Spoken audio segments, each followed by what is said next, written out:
Bueno, pues me cabe el gratísimo placer de presentar a una vieja, a una joven... No, vieja. A una joven... Vieja amiga.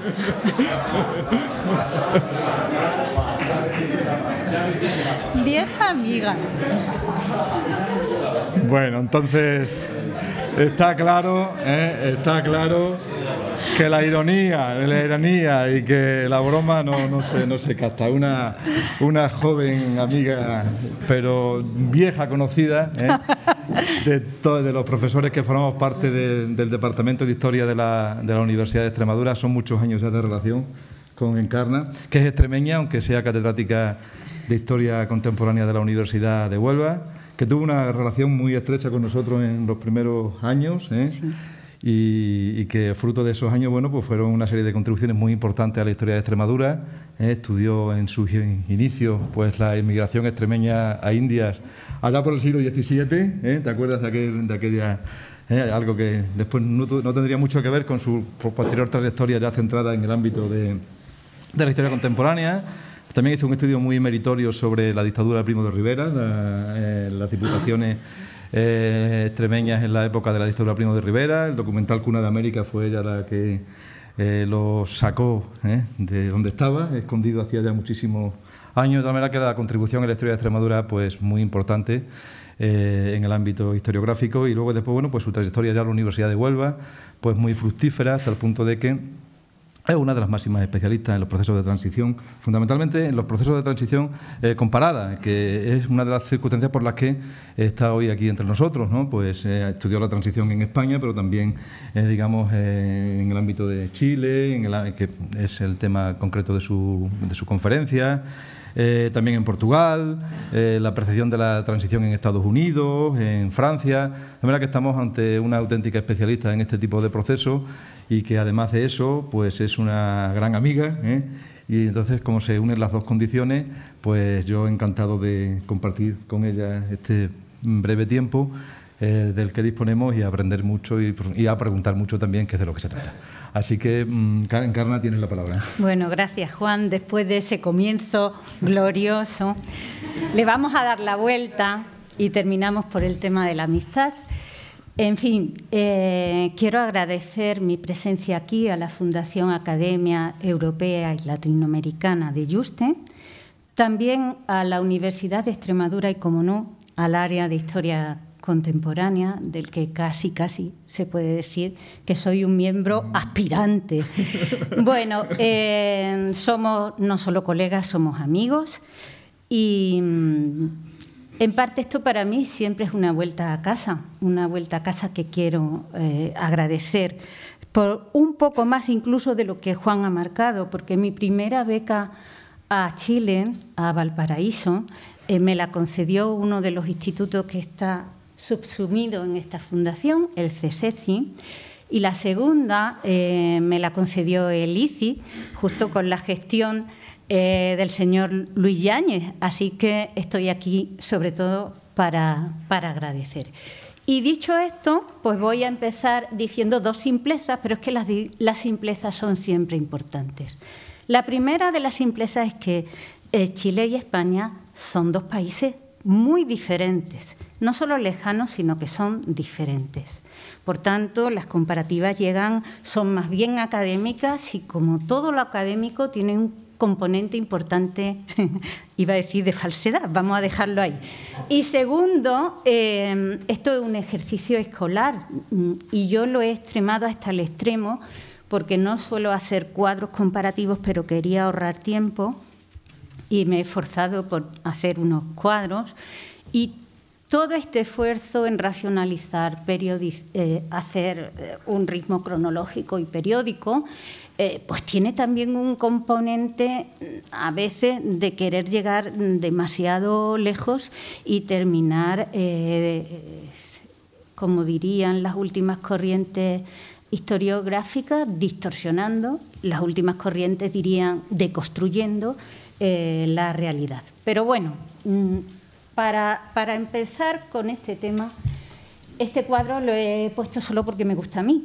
Pero tiene un sentido porque evidentemente ilustra la campaña por el no y es de una pintora que llegó a Chile entre el colectivo de los republicanos españoles. Este es un cuadro que ven mal, pero era un gran esfuerzo mío por demostrar que aunque Chile y España son países muy distintos, en el siglo XX han respirado, diría yo, casi al mismo tiempo, y esta sintonía comienza mucho antes de este periodo de la transición y ya tuvieron dos dictaduras en paralelo. Los que conocieran la exposición iberoamericana, que fueron mis primeros trabajos, pues en un país como era Chile, pequeño, poco poblado, sorprende el grandioso pabellón que colocó, y eso se explica por sintonía entre estos dos regímenes, la dictadura de Ibáñez y la dictadura del general Primo de Rivera. En fin, avanzo porque si no, retrocedo, avanzo en el tiempo.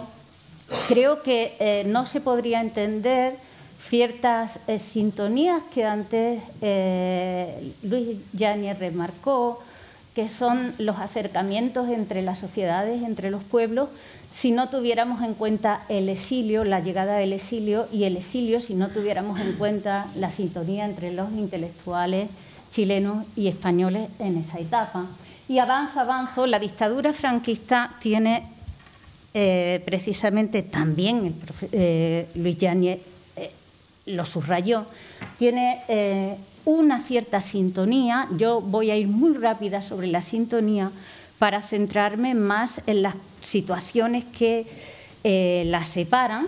Y luego lo mismo con la transición española tiene ciertas sintonías, pero yo creo que de lo que más se aprende es precisamente de las diferencias. Y el cuadro siguiente, ahora sí, empieza ya a estudiar estas situaciones. Son esquemas sobre los acontecimientos políticos en Chile. Bueno, esta es la cronología, me la salto, aunque yo sé que los más jóvenes de la clase debieran, la necesitarían, pero es que si no, no avanzo con el texto, perdonadme. Está marcado cómo es el desarrollo, la cronología dentro del periodo de la dictadura por la parte institucional, la etapa de la represión, lo que significa el salto de la Constitución del 80, lo que significa la crisis y el desembarco, que había sido anterior, pero ahora ya es sistemático de toda la programación económica de los Chicago Boys. Y luego lo que supuso el plebiscito, de ahí el cartel de antes, y evidentemente las primeras presidenciales. Pero en la siguiente parte está el aprendizaje de la transición, que antes se evocó mucho, por parte durante la dictadura inicialmente y después por parte de los sectores de la oposición, cómo interviene en lo que va a ser luego un poco el contenido, en la formación de plataformas que aglutinen a la oposición y puedan entrar en cierta conexión con mayor o menor éxito, en el caso de España con mayor, aquí con menor éxito, y cómo esto se transforma en la concertación de partidos para pedir el no ante el plebiscito, y avanzó más. Y esta situación, que es la tercera, son las influencias del franquismo y la transición española, que es, digamos, el meollo, sobre la situación de Chile. Y antes, o por así decir, ya se habló, ha habido muchos trabajos que tratan el reflejo o el aprendizaje o la asunción de la dictadura de Pinochet de los principios del franquismo. Y es así, hay muchos referentes, muchísimos. Pero no hay que olvidar, por eso las cronologías llegan hasta donde llegan, que es uno más de las intervenciones o de la ruptura del sistema o de la irrupción de las dictaduras en el cono sur dentro de la política de seguridad nacional. Entonces, yo creo que las cuatro aprendizajes, que las cuatro referencias o cinco están ahí situadas, serían evidentemente el anticomunismo, la represión, un aprendizaje sobre lo que supuso el ostracismo político de España, y ellos decían qué cínicas son las democracias, y luego el liberalismo económico y también el arte de la persuasión, no solo de la represión, también mecanismos de persuasión para extender un cierto apoyo social. Voy a ir ilustrándolo con frases. Sobre el anticomunismo, pues hay una hay un principio que lo refleja muy bien. Leo el texto en concreto. La figura y la obra de Franco tienen una importancia excepcional para el Chile de hoy. El desaparecido jefe de Estado español, está escrito en 27 de noviembre, demostró que se podía vencer al comunismo soviético cumpliendo él mismo y su pueblo esta hazaña. Y no solo una, sino 2 veces. La primera en los campos de batalla, la segunda en la ofensiva de aislamiento y boicot económico que inmediatamente después de la Segunda Guerra Mundial sufrió el bando victorioso. Esta ofensiva tan semejante a la que hoy sufre Chile fue derrotada por la España de Franco. Y ahí vemos cómo está el anticomunismo y la resistencia frente al boicot exterior. Vuelve a aparecer este tipo de sintonía, eso aparece en la revista del régimen que pasa, como digo, en 27 de noviembre del 75. Sobre la represión, otra vez, la reacción por el ajusticiamiento de terroristas en España, así como la conducta del gobierno hispano en esa emergencia, son verdaderamente aleccionadoras. Claro, desde el punto de Chile, es lo que aparece allí escrito. La ofensiva propagandística contra España presenta las mismas características que la de hoy, con la que ya durante más de 2 años ha sufrido nuestro país. En una y otra han sido aprovechados los payasos internacionales de los derechos humanos, un Palme, un Echevarría, antes se citaban estas situaciones, quienes han producido las declaraciones de rigor, en la oportunidad de vida. Entonces, vamos viendo cómo el régimen soporta o recibe en positivo situaciones y aprendizaje de España, ¿no?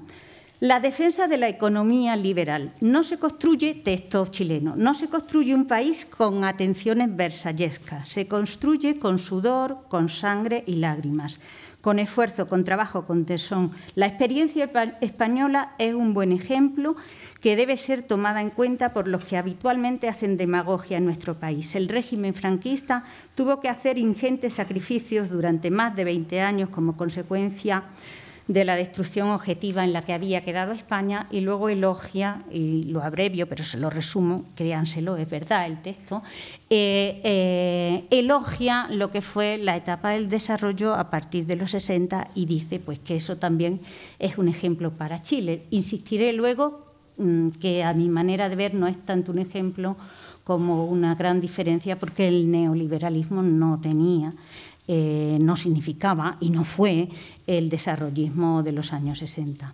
En relación con la represión, aunque ya he dicho aunque ya he utilizado un párrafo, quiero que sigan con atención. El autor es Jaime Guzmán, probablemente el primero de los múltiples ideólogos del régimen, y dice: la necesidad de corregir desórdenes preexistentes nunca es argumento suficiente para justificar medidas de alcance tan conflictivo. Una creación nueva es la única cosa que pudiera darle sentido suficiente y al mismo tiempo modificar los criterios por los cuales dichos actos son juzgados. En la perspectiva de abrir un nuevo periodo histórico, la Junta no debería temer la dureza, sino por el contrario, considerarla como su mejor llave de éxito. Siempre hemos enfocado la represión como una parte de la contrarrevolución que sobreviene en Chile a partir del golpe. Pero la represión no tiene, desde el punto de vista de Jaime Guzmán, este sentido exclusivamente. Tiene el sentido y se mantiene, porque si hubiese sido con el único sentido inicial, es decir, hacer una contrarrevolución, bueno, cuando estuvieran desmantelados la Unidad Popular, los partidos y la disidencia, hubiera cesado. Es decir, mantener los niveles de represión que se mantienen tiene sentido solo para poner la cortapisa que permita la emergencia, que era el objetivo del nuevo Chile, de la nueva sociedad chilena, del nuevo Chile, en definitiva, del nuevo régimen. Puede haber una sintonía, y la hubo inicialmente en el uso de los dos países del concepto nuevo régimen, pero es precisamente la transición española la que aparta a estos dos nuevos regímenes. El gran aprendizaje que recibe la dictadura de Pinochet del franquismo no lo recibe del franquismo victorioso, lo recibe del franquismo desmontado. Y esta es la parte que diferencia sustancialmente la historia de Chile y la historia de España. Es ese comprobar en esos últimos meses de noviembre, pero sobre todo en la primavera y lo que prosigue a partir del 76, de que todo no estaba atado y bien atado, lo que se convierte en el gran aprendizaje para Chile y, sobre todo, se ve en la evolución ideológica y biográfica de Jaime Guzmán, que se había educado como los gremialistas en la Universidad Católica, siguiendo los principios joseantonianos que se trasladan a Chile a través de Osvaldo Lira, pero que se convierte y es inicialmente un opositor porque avala la opción, digamos, más inmediata a España en la primera etapa de la dictadura chilena, pero que luego pacta con el neoliberalismo y en estos años, del 76 en adelante, pues se convierte en un gran adalid del neoliberalismo y en el enunciador de algo nuevo y singularmente chileno, que es eso que él llamó la democracia tecnificada. Entonces, de la dictadura y del franquismo se ha recibido algo y se recibieron enseñanzas importantes: el anticomunismo, la resistencia, la represión. Pero eso hubiera llevado al pinochetismo a un final, antes o después, parecido al del franquismo. Y es la experiencia en vivo, como digo, del desmonte, del éxito de la transición española, lo que hace del pinochetismo un régimen diferente, un régimen que ha sabido preservar cuotas muy importantes de poder y de seguimiento social a lo largo de los años de la concertación e incluso pues, hasta el presente, y lo que mejor lo simboliza es la Constitución del 80, que también tuvo muy en cuenta, porque se hicieron en paralelo, pero en sentido inverso, nuestra Constitución del 78. También fue Jaime Guzmán el creador, a pesar de que abogaba por una represión que no tuviera límites, el creador de los movimientos que tenían que acompañar a la represión en la creación de un seguimiento social que no obedeciera solo al miedo. El miedo, todos lo sabemos, en las sociedades, por muy grande que sea, siempre tiene límite y final. Por tanto, hay que crear como horizonte deseable para perdurar movimientos de apoyo, y en ese caso sí se utilizó mucho el principio de la falange, pero también aprendiendo de los fallos de la falange, el movimiento, la juventud, el Frente Nacional de Juventudes, que tiene el mismo nombre, perduró, y a través de Pablo Grez, otro de sus creadores, pues se incorpora como movimiento que sostiene a Renovación Nacional, no, a la UDI. En fin, vuelvo a mi tesis de lo que se aprende en Chile para sostener la dictadura y proyectarla es precisamente de la transición española. Entonces, bueno, hay un cruce de influencias. Vamos a ver, me salto los papeles, no los pierdo, me los salto y voy a clasificar las influencias de la transición española sobre el establishment chileno, es decir, sobre el gobierno y sus medidas, a través de 4 simbologías importantes. Se habló de la ley de amnistía. La ley de amnistía española, que ha servido para ciertas situaciones, en principio, que iban más allá de sus objetivos iniciales, y que la fase final, no la única, la fase final es de 15 de octubre del 77, tiene un correlato en Chile que se hace justo después y como herencia más directa, sobre todo porque fue lo que realmente se anunció como una de las primeras leyes, no de amnistía, sino de autoamnistía, la ley número 2191 de 1978, y que concede ya, y se lo conceden ellos mismos, los militares, amnistía total por lo que hubiera sucedido a partir del golpe. Cuando yo estaba en Chile, se encontró una fisura para iniciar un primero y simbólico, aunque no el más conocido, de los juicios, que es el juicio al general que presidía la DINA, Alonso Contreras. Y la cuestión estaba en que estaba autoamnistiado, pero bueno, ahí se hizo jugar una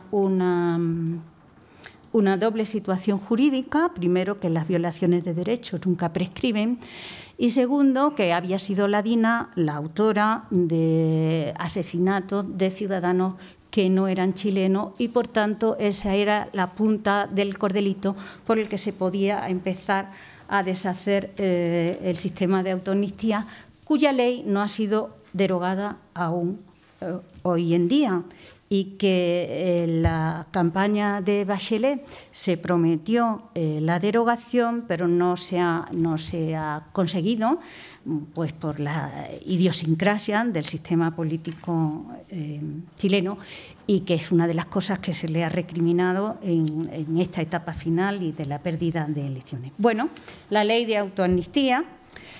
La segunda, la Constitución del 80, se hacen un poco en paralelo, son las dos grandes, o mejor dicho, es la mayor diferencia. Es una Constitución que se hace después de la desaparición del dictador y del comienzo de la democracia, la gran obra de la democracia.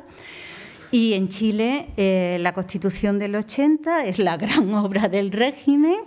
Ellos decían, emulando, porque hay algo también muy bonito que a mí me gusta porque soy una enamorada de las palabras, y es cómo se pueden usar las palabras, las mismas palabras, con significados tan diferentes, ¿no? Entonces, en el 80 comenzaba para la dictadura su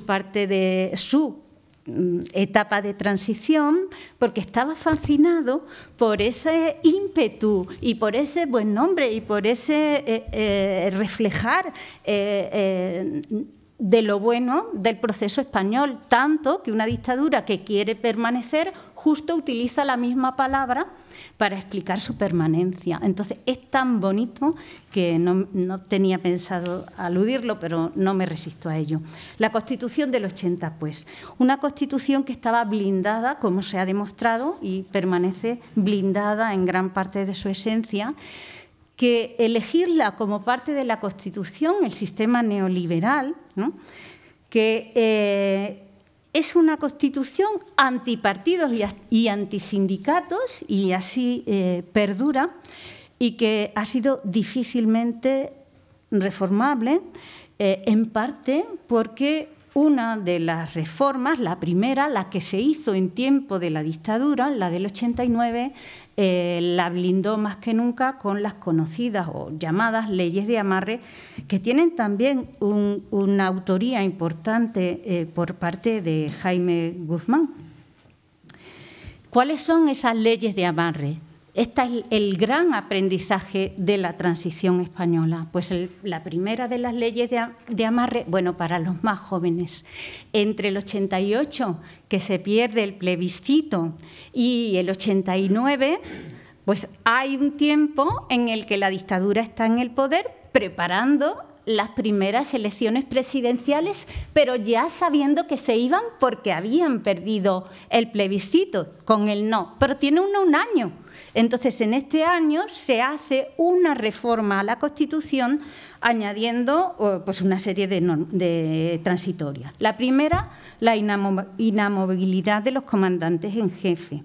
La segunda, añadir 9 senadores designados, que sobre un total que sumaron 19 por 2, 28, de 28 pues significa un grupo importante de pinochetistas incrustados, teniendo en cuenta que la renovación para los senadores es de 8 años, la legislatura para los senadores, la permanencia es de 8 años. Refuerzan las medidas del neoliberalismo, incluyendo como parte de la Constitución pues la desatención, se me ve el plumero, ¿no? La desatención del Estado hacia servicios que consideramos propios del Estado, como puedan ser la educación o la sanidad. Refuerzan el papel de las Fuerzas Armadas, que ya estaba muy reforzado, separando casi al poder civil del militar y independizando al poder militar del civil y dando mayoría a los comandantes en jefe dentro del Consejo de Seguridad Nacional, que era un ente superpoderoso.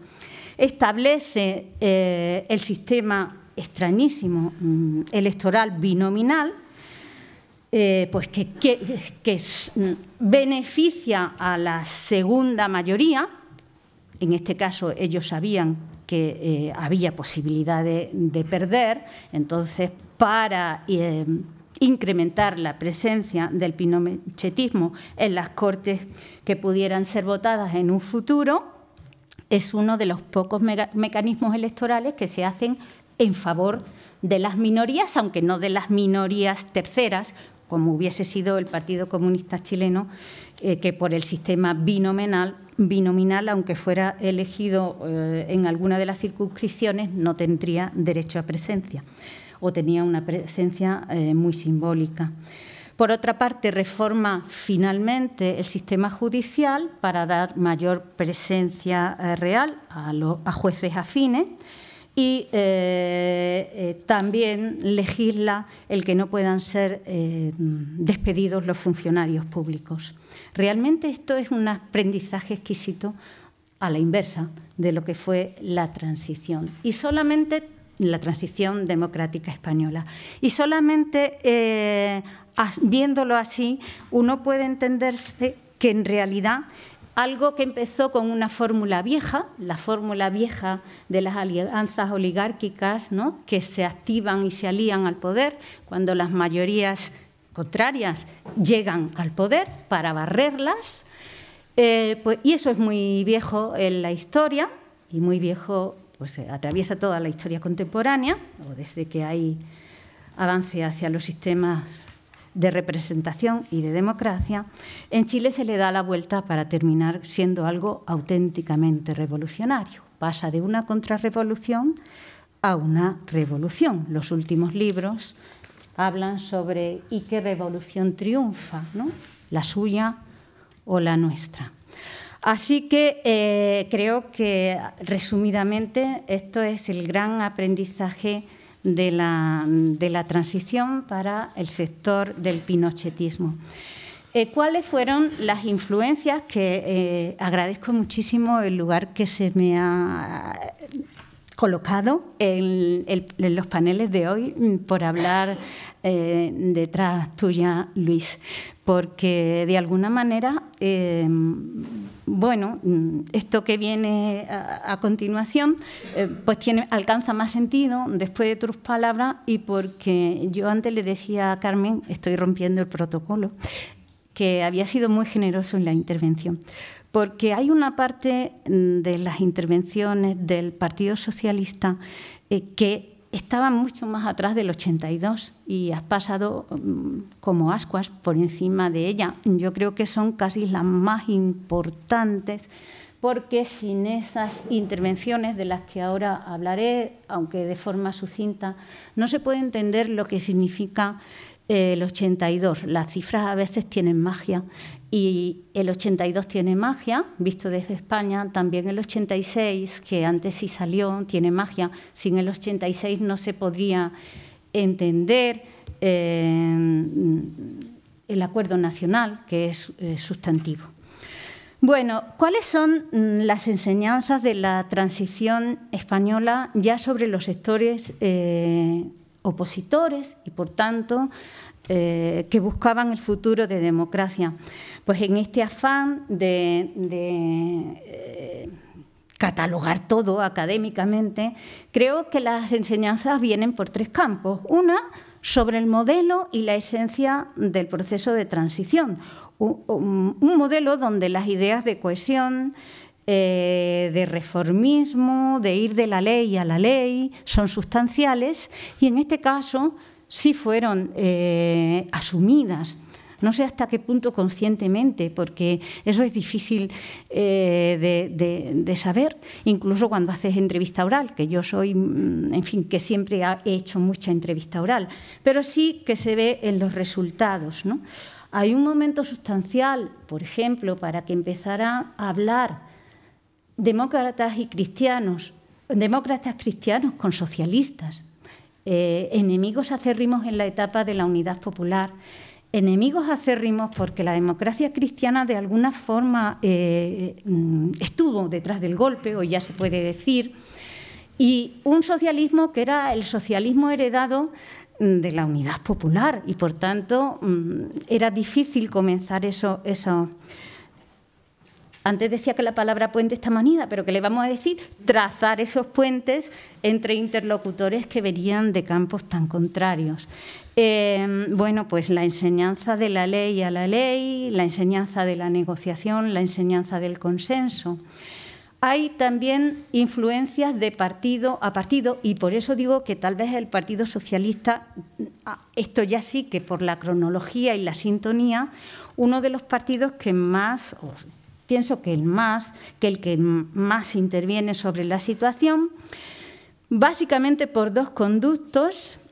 Por su propia experiencia de partido fragmentado que logra un camino hacia una unidad difícil, un partido fragmentado entre un socialismo más moderno, el reformado, PSOER, pequeña, y que está ahí, y el Partido Socialista, en el caso español histórico, más unido al republicanismo, que estaba en París y que pierde el control en Suresnes, antes, en el 72, ¿no?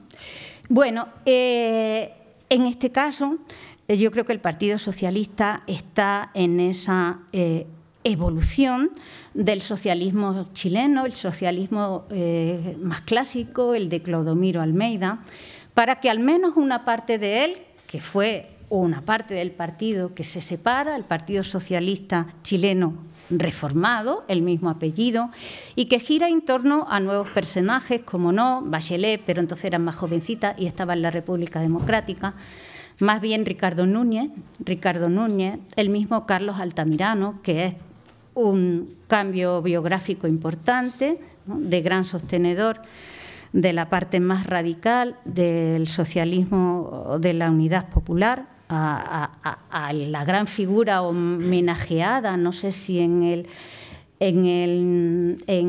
el Congreso del 76, ¿no?, en el Congreso Socialista Español de Madrid del 76, en Suresnes y luego en España, ¿no? En fin, ahí hay una influencia importantísima. Importantísima porque sin esa concepción de un nuevo socialismo nunca se hubieran sentado en una mesa con don Patricio Aylwin. Y luego una enseñanza también que se filtra a través de los exiliados. No apareció la palabra exilio, en realidad yo llegué a Chile para estudiar el exilio republicano español y luego algo que es muy importante para el mundo y para España, que es la acogida a los exiliados chilenos, la acogida en Madrid a un importante sector de exiliados socialistas, y ahora ya sí pienso en Ricardo Núñez, entre otros, y también exiliados de la DC, Andrés Zaldívar, el senador, la hija de Mariana Aylwin, que vive la democracia española. En fin, es también esa presencia de los exiliados chilenos en España la que hace que ellos canalicen aprendizaje o vivencias en España hacia la situación chilena. Gabriel Valdés tenía un hijo que vivió en España, Max, entre el 84, entre el 84 y el 88. Él vino a España mucho, eso hace también que juegue un papel importante, viendo esta situación española, en la propia política de la democracia cristiana allí. Y, como no, la presencia de Felipe González defendiendo a otro de los padres del socialismo chileno, ministro con la Unidad Popular, Erich Snack, ¿no? y que bueno, le consigue conmutarle la pena de cárcel por 25 años, que era morir, por exilio. Extrañamiento es la palabra que ellos usan, es más bonita que exilio. Por extrañamiento, y su venida a España y su asistencia a estas escuelas de formación que también abrió el Partido Socialista, y en la que, junto a formar a sus propios líderes, estaban también sentados los líderes del socialismo chileno.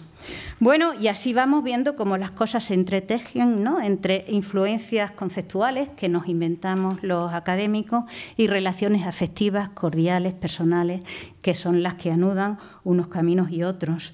Y el Partido Comunista Chileno, sin embargo, siguió siendo, como el de Álvaro Cuñal, prosoviético y no eurocomunista. No entró en estas plataformas, en esta cohesión de plataformas que estaban, creo que antes enunciadas. Un primer camino en el recorrido de esta cohesión de las oposiciones, pues lo tenemos en Alianza Democrática, en el 82, en el que Gabriel Valdés y Enrique Silva inician conversaciones con estos socialistas reformados ya, y siguiendo demasiado al pie de la letra, la transición española quisieron abrir un camino de negociación con el propio régimen. Un camino en el que se perdió un tiempo precioso, en el que a partir del 82 siguió la represión, se construyó el neoliberalismo, y este primer enfoque, que en realidad jugaba sobre el Partido Socialista y la DC, y al que se incorporan pues algún otro partido menor, y que podría ser, creo que algo parecido a lo que ayer hablábamos en la mesa de Convergencia Democrática, pues termina un poco sin hacer nada. Pero a partir de ahí se comienza otro proceso, un proceso que precisamente se inicia en el 85 dentro del centro que habían creado los republicanos españoles en Santiago al llegar, pero que había cambiado. Entonces se llamaba el Centro Republicano cuando lo crean, ¿no?, el Centro Republicano Español, pero en el 85, para aglutinar enseñanza de la transición, se llama solamente el Centro Español de Santiago, y que organiza uno de esos congresos de aprendizaje, y en el que se crea por parte de los opositores chilenos un gran acuerdo que se llamó el Acuerdo Nacional. El Acuerdo Nacional para la Transición de Plena Democracia. Esta, que es la segunda plataforma, ya sí es más numerosa, ya sí se podría decir que están todos los partidos importantes, salvo el Partido Comunista Chileno, porque no hizo una de las renuncias sustanciales que había que hacer por el camino, ¿no? Y era, pues eso, no entrar en la línea del eurocomunismo y seguir manteniendo sus líderes sustanciales, pues la alianza con el FRMP, el Frente Revolucionario Manuel Rodríguez, que abogaba por el uso de la violencia y de la insurgencia, palabra chilena, para seguir luchando contra la dictadura, mientras que esta era la línea de la negociación. A partir del 86, una vez y otra, desde este acuerdo nacional se intenta conectar con el Gobierno para ir demorando los sistemas de plazo. Ya voy. pero realmente creo que por parte del Gobierno fue una maniobra muy cínica de dilación y se perdieron 2 años o año y medio sustancial. De forma que llegado mitad del 87, la postura casi única, casi se cae en ello, porque ya era el único camino, era aceptar 2 situaciones. Aceptar la Constitución, que establecía una serie de plazos, y entre los plazos estaba el plebiscito del 88, dejarse de otro camino, entrar con lo que ello significaba de renuncia, entrar en el camino marcado por la dictadura y preparar la asistencia al plebiscito pues con una campaña exquisitamente preparada. Ahí tal vez es donde está esa simbología que yo marqué una vez, que era que para España es importante separar nuestra transición sin nuestra ansiedad de llegar a ser europeos, ¿no? Sin esa gana de entrar en Europa, pues la transición tal vez hubiera sido diferente, pero es que los empresarios también querían ser europeos. Y esa es una de las partes, de las claves importantes, ¿no? Claro, los empresarios chilenos no querían ser de ningún otro sitio porque el neoliberalismo ya los había lanzado al mercado internacional. Eso es una clave importante de diferencia. Ellos no tienen una comunidad económica europea que sea un polo de atracción, pero tuvieron un gran apoyo internacional en este momento que va del 86 en adelante. Un apoyo que primero por parte de Estados Unidos, que consiguió, que bien claro dejó a Pinochet que había que respetar los resultados del plebiscito y no se podía jugar con ello y que no se podía cambiar a última hora las normativas que regulaban accesos a medios de comunicación también previstas en esta ley para el plebiscito, porque ellos pensaban ganar el plebiscito. Bueno, es decir, la presión internacional, la cantidad de atención que los medios internacionales prestaron al plebiscito, de técnicos que llegaron desde todos los países para auxiliar y para vigilar el proceso y la limpieza, pues no palía la no Unión Europea, pero sí obviamente implica a un contexto democratizador internacional apoyando a los sectores de oposición en Chile. Es algo que está muy recogido y muy bien recogido por la película No, así que de Larraín, así que voy hacia más adelante.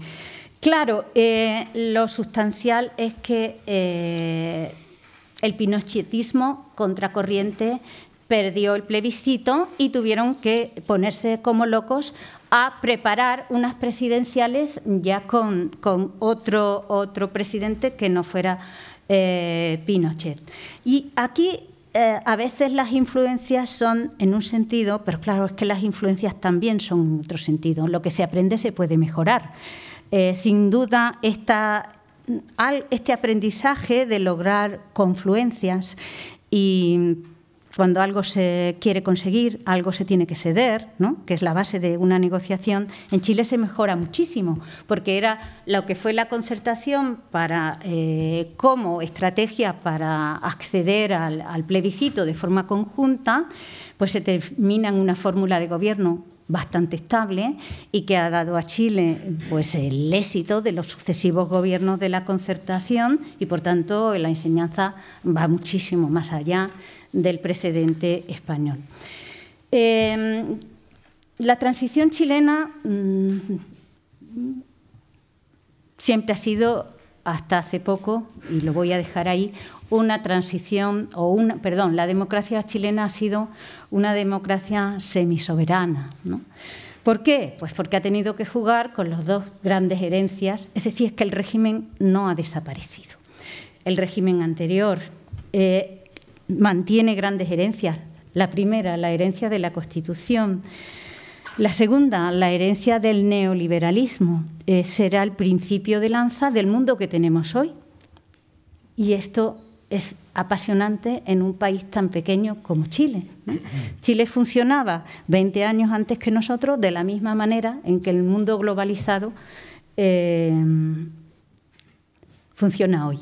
Entonces Chile ha sido una gran escuela de aprendizaje para esto, que nos guste o no nos guste, es el mundo de hoy.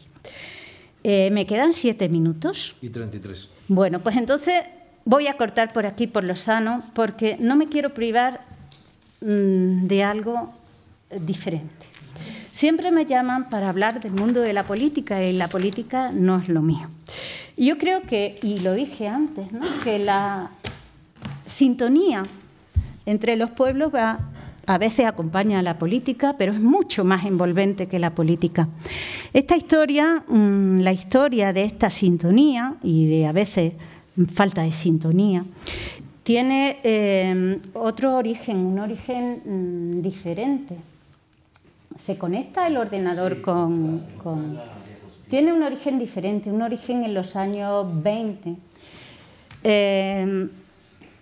y que pasa por la mano de los viajes que hacen los escritores y los artistas de Chile a España antes que al revés. Si siguiéramos a Neruda, ¿no?, en esa estancia como cónsul español, primero en los años 20 y luego en el 34, pues yo creo, y que tiene él razón al decir que todo esto tuvo comienzo en una casa, que era la Casa de las Flores, ¿no? Yo viví en un barrio de Madrid con campanas, con relojes, con árboles. Desde allí se veía el rostro seco de Castilla como un océano de cuero. Mi casa era llamada la Casa de las Flores porque por todas partes estallaban geranios. Era una bella casa con perros y chiquillos. Raúl, ¿te acuerdas? ¿Te acuerdas, Rafael? Federico, ¿te acuerdas? Raúl J. Sender, Federico y Rafael Alberti. Es que sin este círculo estrechísimo de amistades que también nos recupera o nos plantea Vicente Huidobro cuando hace Está sangrando España, o Carlos Morla cuando escribe tal vez lo mejor que se ha escrito sobre las relaciones España y Chile, que es su propio diario, en España con García Lorca, esto no hubiera tenido este seguimiento, ¿no? Porque estas personas siguieron en la misma línea y se devolvieron los poemas y se devolvieron las sintonías que nos sacó el alcalde a primera hora. A la muerte de Pablo Neruda le responde de alguna manera Alberti con un poema que lleva el mismo título, Con Chile en el corazón. Era el título que le preparó Neruda, un folletito a los españoles que iban al Winnipeg para que supieran algo de Chile. Entonces él le devuelve el título del folletito como título de un poema que habla sobre la muerte de Neruda, lógicamente. No dormiréis, malditos de la espada, cuervos nocturnos de sangrientas uñas, tristes cobardes de las sombras tristes, violadores de muertos. No dormiréis. Y es que así va la música entre un lugar y otro. Y la gente de mi generación aprendió la democracia cantando cosas que no sabía qué significaban, de Víctor Jara y de Nicanor Parra y de Quilapayún. Y esa música pues también tuvo devolución porque las asociaciones, los españoles, estuvieron detrás de la preparación del plebiscito y también les ofrecieron su música, que yo no sé si voy a saber hacer desde este ordenador, que no es el mío, porque a mí esto de la tecnología como que no se me da bien. Y este es un disco que me encontré y que hace el PSOE andaluz para apoyar con poemas y músicas la campaña del plebiscito. El que escribe nuestro premio, Manuel Caballero Bonal, y canta Lebrijano. Así que como me quedan 3 minutos, pues se los vamos a dedicar al Lebrijano si soy capaz de dedicárselo, porque no. A ver, ¿me ayuda alguien con la tecnología?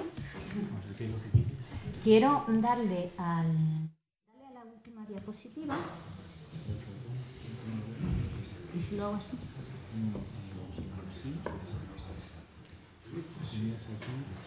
Vale, a la última. Ay. Ahora. Y ahora le quiero dar al altavoz. Venga. No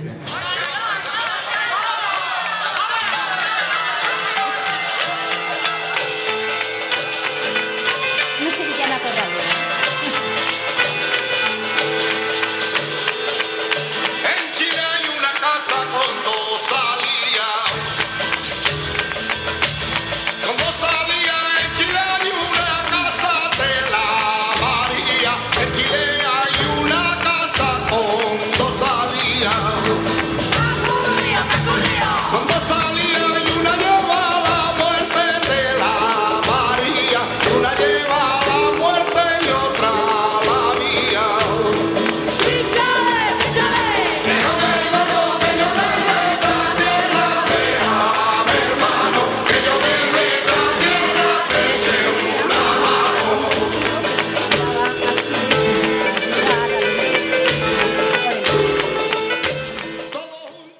Era eso. Gracias por la atención.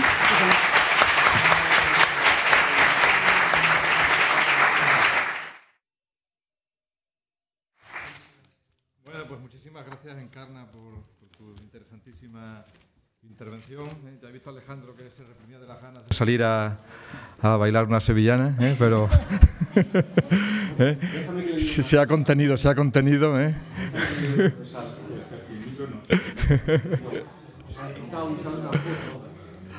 Tu última intervención, que sepas que el día del plebiscito yo tuve el privilegio de ir con Joan Manuel Serrat, al que no le dejaron bajar del avión en el aeropuerto de Santiago. Había un enorme meeting y Joan Manuel Serrat no pudo cantar en persona, pero sí pasó porque conseguimos que los carabineros nos dejaran pasar una cinta y llegamos al meeting con una cinta de Joan Manuel Serrat que fue... era en aquel momento también un icono de la libertad y tal, Joan Manuel Serrat. Bueno, las niñas en Chile se llaman como las mujeres de las protagonistas de las canciones de Serrat. Bueno, pues yo iba a abrir el debate, pero el debate ya lo ha abierto Alejandro. Muchísimas gracias, Encarna, por tu intervención y ya sois vosotros los que tenéis la palabra, ¿no? ¿Perdón? ¿Ahora? Yo creo que ya se puede, sí se puede, ¿verdad? Se puede. Tenéis la palabra, yo creo que la intervención ha sido muy interesante, se pueden plantear cosas. Desde luego el tema de si se pueden comparar las cosas o no se pueden comparar, si hay influencia o hay referencia, ahí ya tendríamos un camino para debatir, pero seguro que vosotros tenéis otras cosas incluso más interesantes. Así que cuando queráis, pedís la palabra y yo os la concedo, sin problema. A ver. Ricardo. Bueno, muchísimas gracias, Encarna, por la exposición. Una cuestión es verdad, ya se ha hablado de ese personaje tan enormemente interesante como es Jaime Guzmán, desde el gremialismo y cómo en la universidad chilena, fundamentalmente de izquierda, incluso en la católica, logra crear todos esos núcleos que luego van a tener mucha importancia en Patria y Libertad y luego cuando se extienden en todos los movimientos pro Pinochet. Y has comentado, efectivamente, en esa relación entre España y Chile y en la importancia que tiene Jaime Guzmán, bueno, en la introducción del liberalismo, el cambio que también se produce en él respecto a las ideas que tenía, a las ideas previas, pero la teoría de la democracia tecnificada, la influencia, si te parece, yo creo, enorme. Además, Jaime Guzmán también escribe de Fernández de la Mora. Jaime Guzmán escribe en Razón Española y probablemente, bueno, casi sin, lo has dicho, ¿no? Todo el reflejo que tiene en la Constitución, el recelo sobre los partidos políticos, sobre los movimientos sindicales, sobre eso, la tecnificación, que sería la eliminación de la política, que probablemente haya sido el triunfo de Fernández de la Mora en Chile, más que al revés. Sí. No sé qué opinión. Y la segunda, el plebiscito, como bien sabes, prácticamente gana en todo Chile, pero pierde precisamente en zonas de Araucanía, en zonas de Temuco, es decir, de mayoría mapuche, ¿no? Que precisamente los mapuches, muy poco tiempo antes, habían elevado al general Pinochet a la...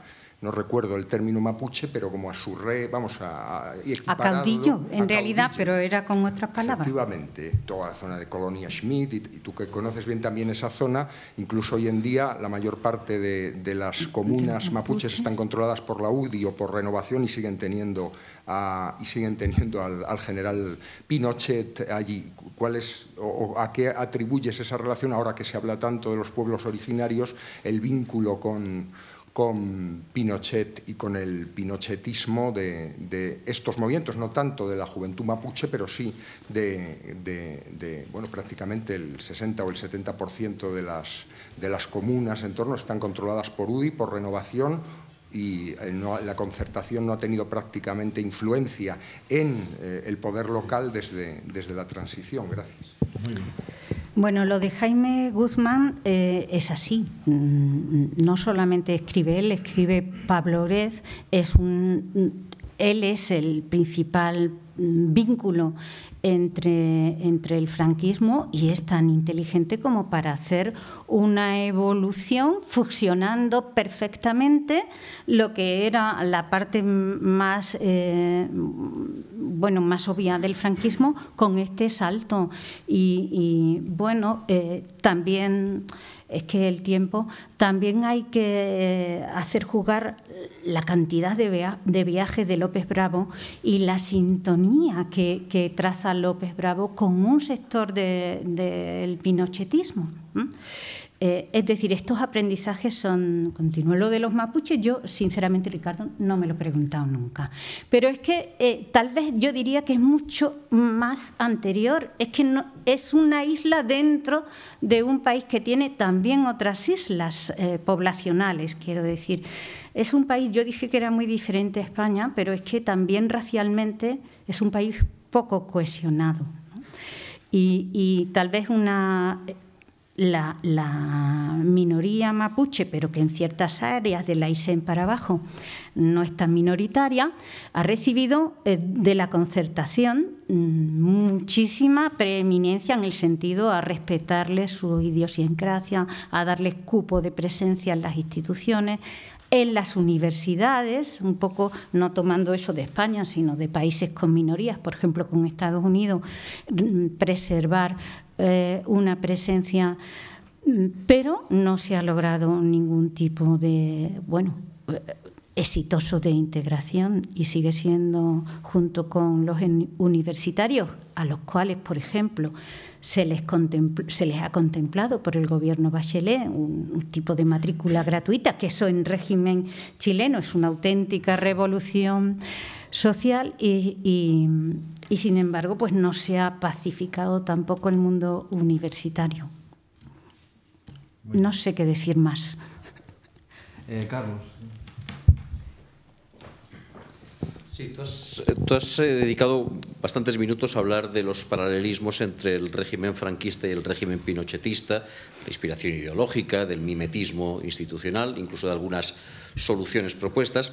Has hablado también de los paralelismos entre la transición española y la transición chilena, entre la estrategia de los grupos opositores en España y los grupos opositores en Chile, pero el paralelismo se termina ahí, desde el momento en que, mientras que en Chile el pinochetismo sigue siendo políticamente relevante durante años y llega en última instancia al poder con Piñera, no una vez, sino incluso dos veces, mientras que el pinochetismo tiene partidos que lo articulan, partidos que reivindican la figura del Pinochet, de Pinochet. No estamos hablando de pinochetismo sociológico, que se confundiría con el conservadurismo de ciertas capas de la sociedad chilena o con el tradicionalismo de ciertos sectores sociales, sino de una reivindicación efectiva, militante, expresa, de Pinochet, de su régimen, de su ideología y de su legado y de su persona y articulada en partidos políticos que tienen representación, que son influyentes y que en última instancia, con todas las transformaciones que tú quieras, acaban llegando al poder.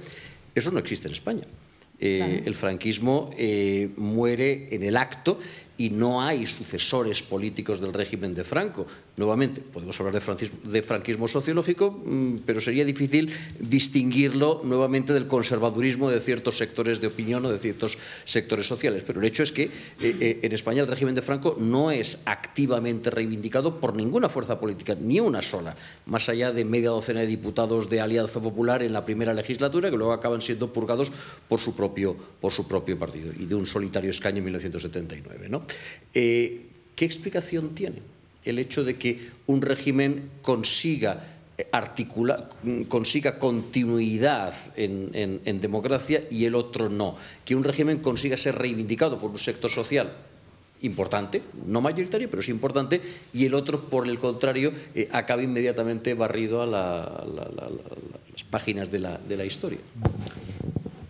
Bueno, creía que había ido contestando al menos una parte de esa reflexión a lo largo de la intervención, porque dije que lo que empezó de una manera contrarrevolucionaria se convierte en una revolución que ha salvaguardado su herencia, y he tratado de explicar que la Constitución y las leyes de amarre, al menos en la parte jurídico-política, explican la proyección del pinochetismo hasta hoy en día, ¿no? Esa era un poco la tesis fundamental.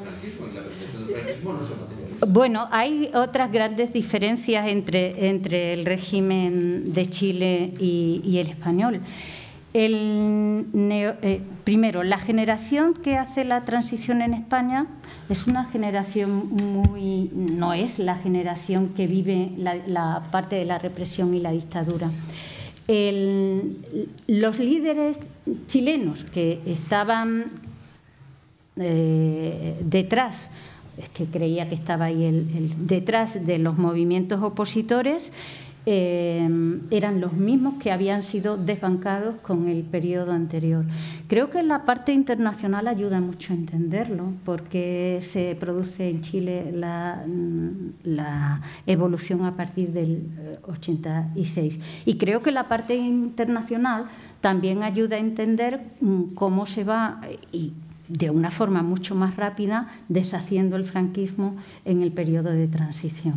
Y creo que el contexto de Guerra Fría en el 74 en adelante, y lo que ocurre en Portugal, y la observación, que por cierto era uno de los temas siempre a debate en esas escuelas, de que con la democracia en ciertas circunstancias no hay revoluciones, es lo que es el gran aprendizaje que explica cómo ciertas personas de la democracia cristiana, y también un sector muy minoritario de empresarios en Chile, empiezan a avalar el proceso de consenso.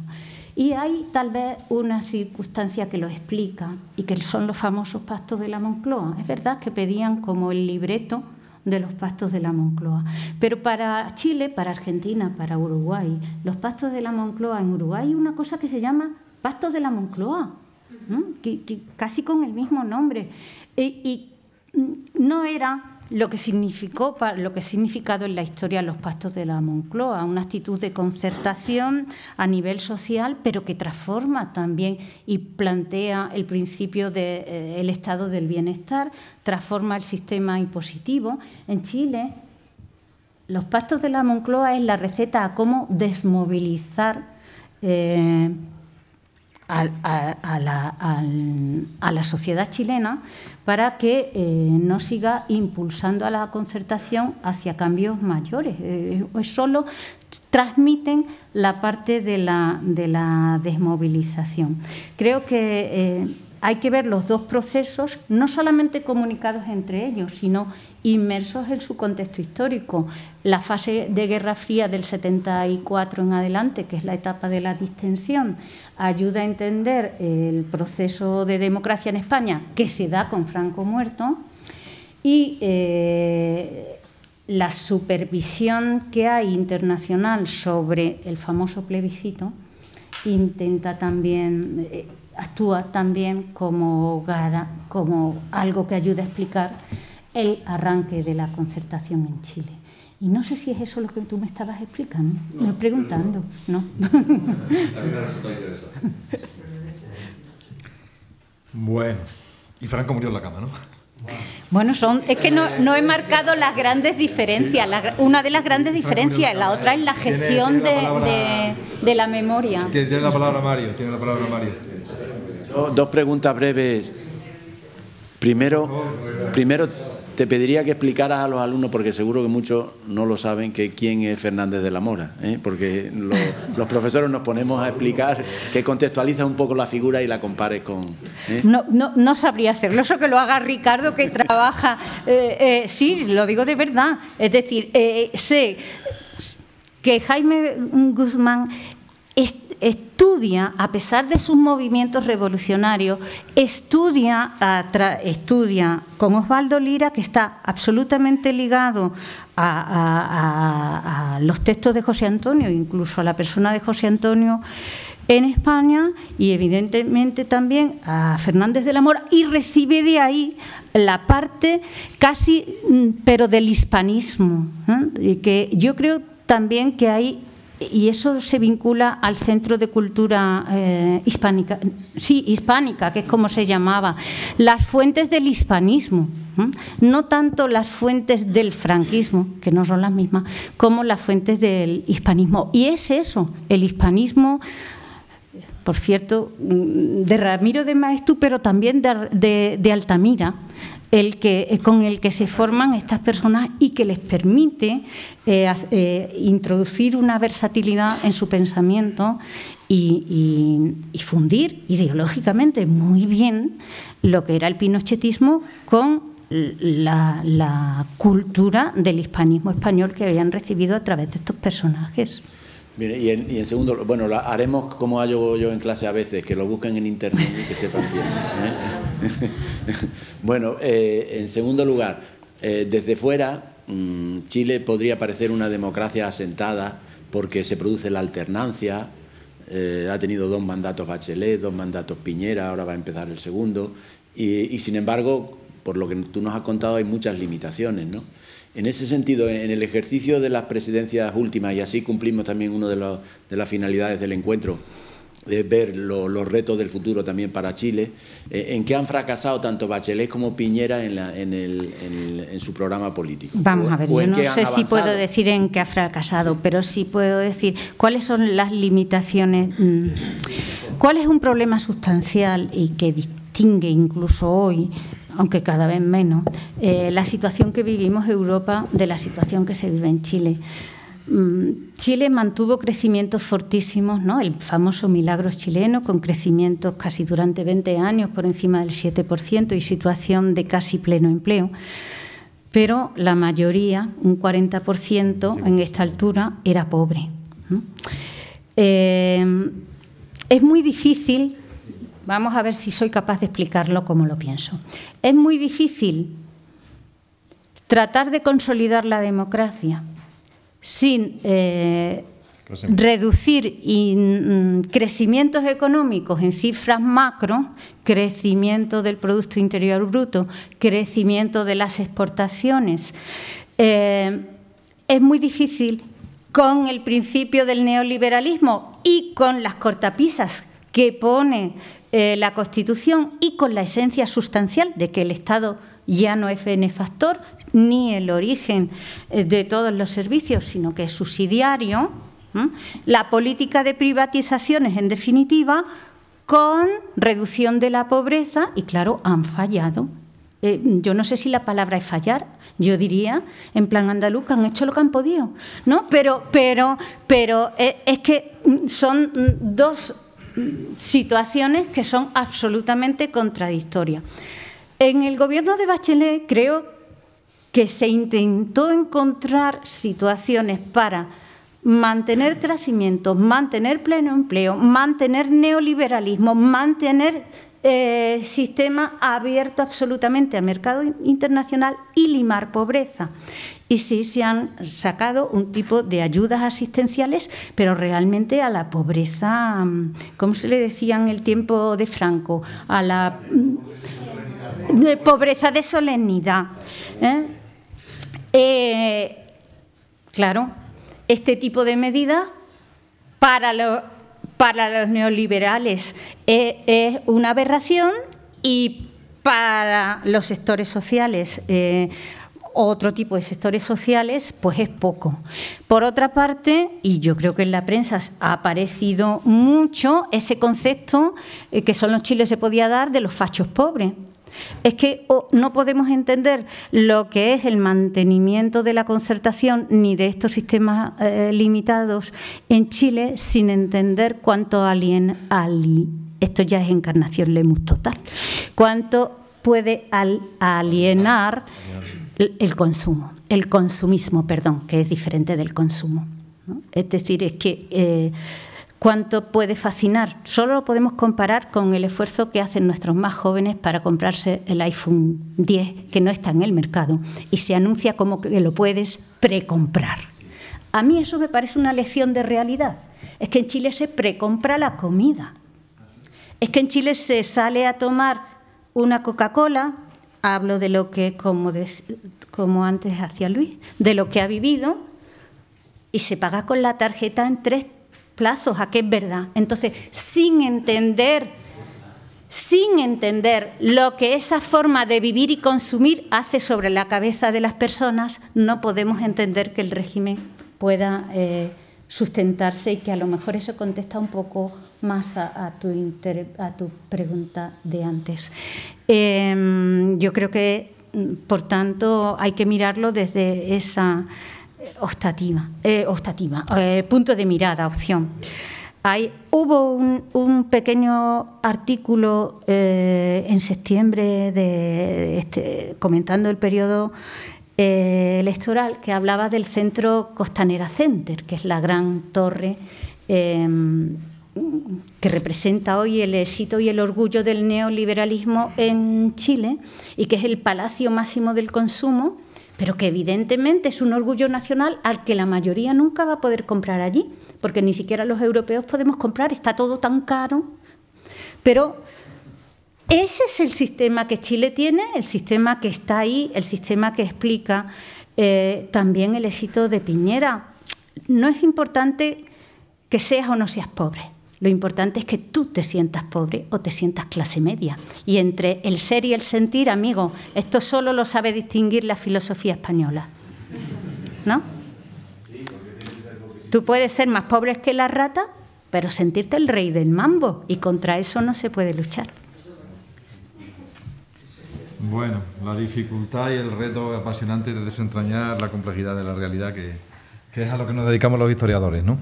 No sé si habrá alguna otra cuestión más. Ya vamos de tiempo muy mal, De todas maneras, en la tarde todavía es larga y mañana pues será otro día, ¿eh? Así que ahora está prevista la comida, ¿no? Y después de la comida pues habrá una visita al monasterio para quien lo conozca y para quien no lo conozca también, para de recordatorio.